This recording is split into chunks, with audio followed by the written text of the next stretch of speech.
On my channel you'll find lots and lots of videos on how to take cuttings, but all of those are taken in spring or in summer. How about winter? Can you take cuttings in winter? Yes you can. It's not all that hard, but I'm not very good at it. In fact, I'll tell you what you need to do and then I'll show you what happened when Xavier from XaviersBonsaiRetreat challenged me to take winter cuttings. After my lovely success on the Trident maple cuttings, I've challenged him to doing some winter hardwood cuttings. I took the bait, I started it, and together with Xavier we followed the process of taking winter cuttings. The conclusion at the end of this video. Now the term winter cuttings might not be the best term. It is more like fall cuttings that root over winter and early spring. What you do in fall, as the leaves are dropping, your plants are getting yellow and you're just about to hit the first frost, you take a young branch, just like this. And you take some very strong heavy sprouts. From this you look for a portion that you want to propagate and you keep at least 2 nodes on there. The lowest node, you remove everything. The upper node, you remove all the leaves.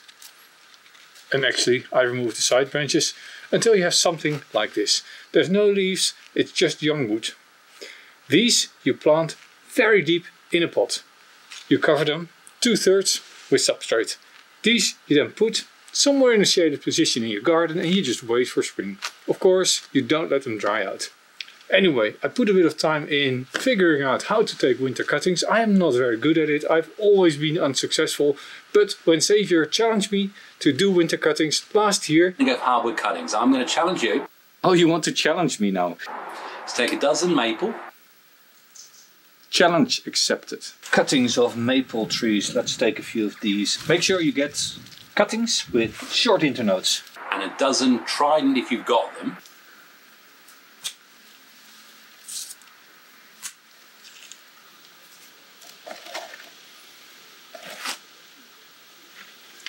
Now, I've had absolutely no success with those, but English elm, that's going to be one of my subjects. I'll take this back with me. A dozen Hawthorn because they're so difficult, so difficult.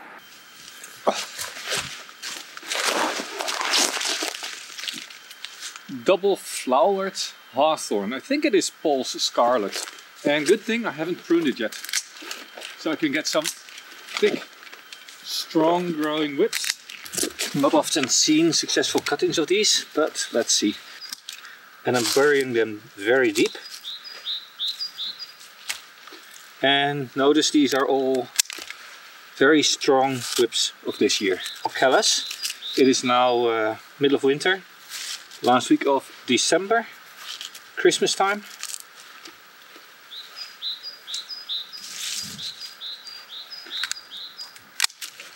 So all the tips are gone. 1, 2, 3, 4, 5, 6, 7, 8, 9.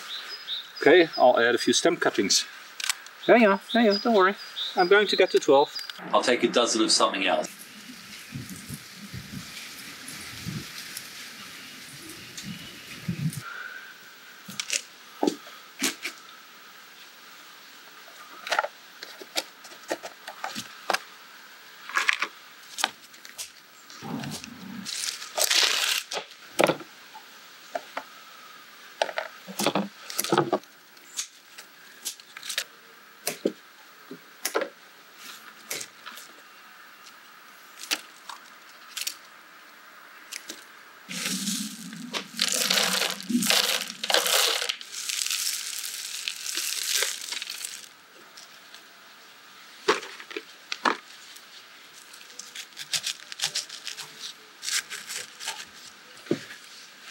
So Xavier, what do you think? Large cuttings, will these root? What do you think? Hey Xavier, it's early March. Please tell me, give me an update. How are your cuttings doing? Are they all dead or still alive? Okay, Jelle. Well, I put the challenge out there, didn't I? And perhaps I was a bit too after the success I had with the Trident maple summer cuttings, which you do remember I won quite convincingly. And of course, it's not a competition. It's about finding out what's the best technique for everyone else to try. So right, this happened last night. I dropped a piece of wood on top of the box of cuttings, and I guess now I'll have to just take this apart and repot all the cuttings and see whether there's anything that has started to callus. Not happy about this. This was unintended, unexpected. But yeah, can't leave it like this. They'll die.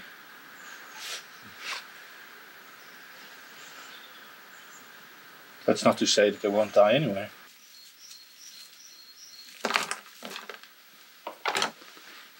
So these are dead, and I'm going to toss those. And these look like they might still be alive, and I'll pot those up.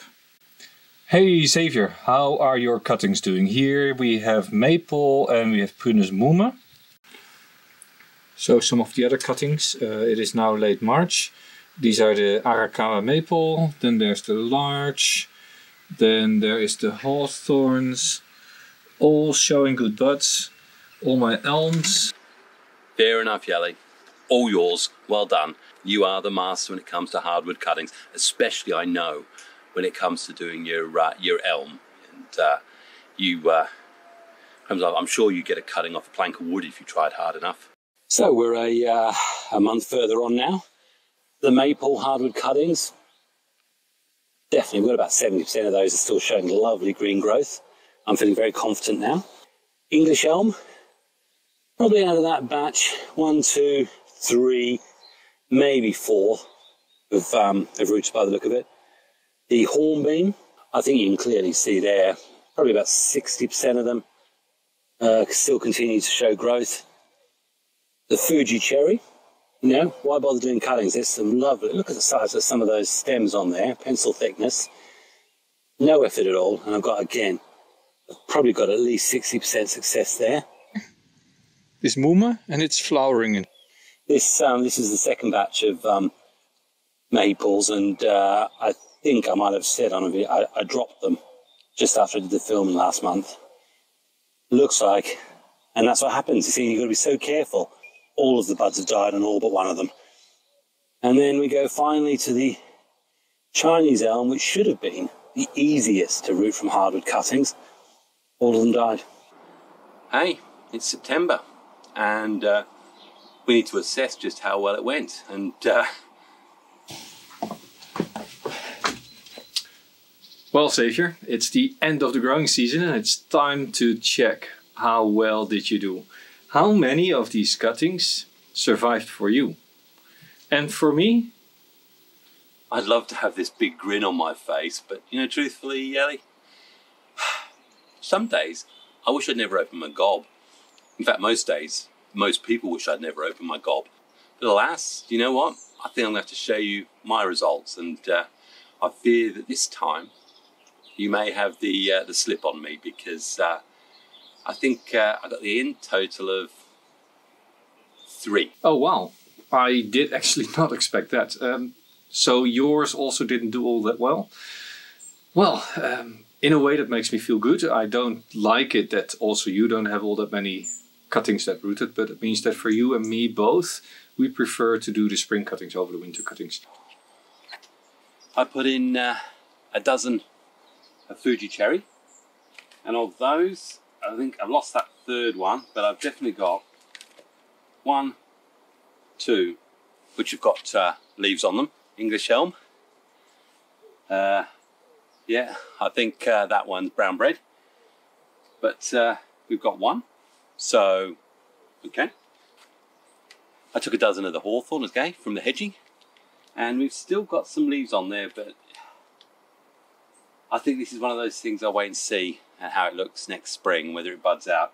So I'm going to go half. We don't yet know. Chinese elm, the dozen of those all died. The maples, I did some before Christmas, some after Christmas, all died. The Fuji cherry, which I did cuttings from in the spring, early spring, February, they all died. So let's not work out percentages. I think there's a better chance of winning the lottery, to be honest. Now, people who don't know Xavier, there's a link to his channel down below. Yeah, I know. Appalling. And I congratulate you, Jelle. You definitely achieved more there than I did. Okay, I've got to be honest. These are all propagations from over summer. And this is what is left from my winter cuttings. It has been terrible.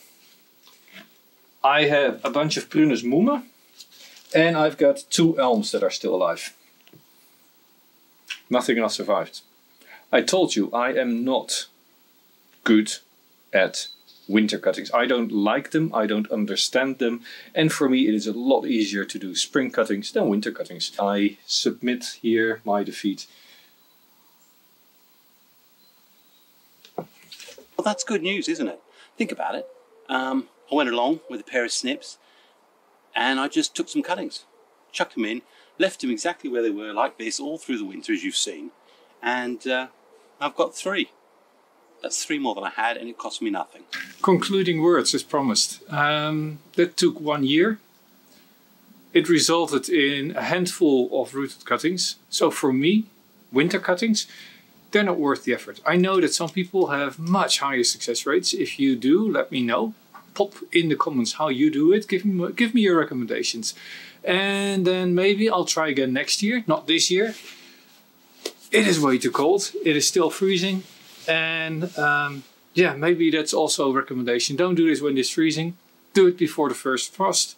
Plant them up somewhere October, November, early December, if you have a place where you can keep them out of the frost for winter.